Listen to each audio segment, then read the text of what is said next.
భారతీయ జనతా పార్టీని దాటి కాంగ్రెస్ పార్టీ అధికారంలోకి రావాలనుకుంటోంది.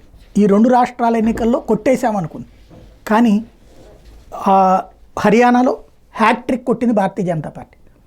అదే సందర్భంలో రాహుల్ గాంధీ వ్యూహాలు ఇవన్నిటి కొట్టింది. అక్కడ కాంగ్రెస్ వర్సెస్ బీజేపీ, అక్కడ భారతీయ జనతా పార్టీ ఆధిపత్యం. ఇక్కడ జమ్మూ కాశ్మీర్లో కాంగ్రెస్ నేషనల్ కాన్ఫరెన్స్తో జట్టు కట్టింది, భారతీయ జనతా పార్టీ ఒంటరిగా పోటీ చేసింది. ఇక్కడ సీన్ ఏంటంటే కాంగ్రెస్ పార్టీ పోటీ చేసి దాదాపు 28 అయితే చివరికి 6 దగ్గర ఆగిపోతే జమ్మూ లాంటి చోట్ల కొట్టడానికి చూసి భారతీయ జనతా పార్టీ 29 స్థానాల్లో విజయం సాధించింది.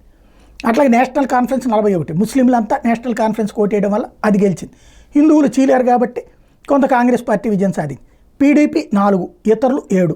ఓవరాల్గా చూస్తే కాంగ్రెస్ పార్టీ అక్కడ భారతీయ జనతా పార్టీ కాంగ్రెస్ మీద ఆధిపత్యమే కాశ్మీర్లో కూడా. ఇంకోటి పర్సంటేజ్ ఆఫ్ ఓటింగ్ చూసినా కూడా నేషనల్ కాన్ఫరెన్స్ కంటే ఎక్కువ పర్సెంట్ ఓట్లు భారతీయ జనతా పార్టీకి వచ్చినాయి, 29 దాకా. నేషనల్ కాన్ఫరెన్స్కి 21 దాకా వచ్చినాయి. అదే సమయంలో కాంగ్రెస్ పార్టీకి 11 దాకా వచ్చినాయి. అది తేడా.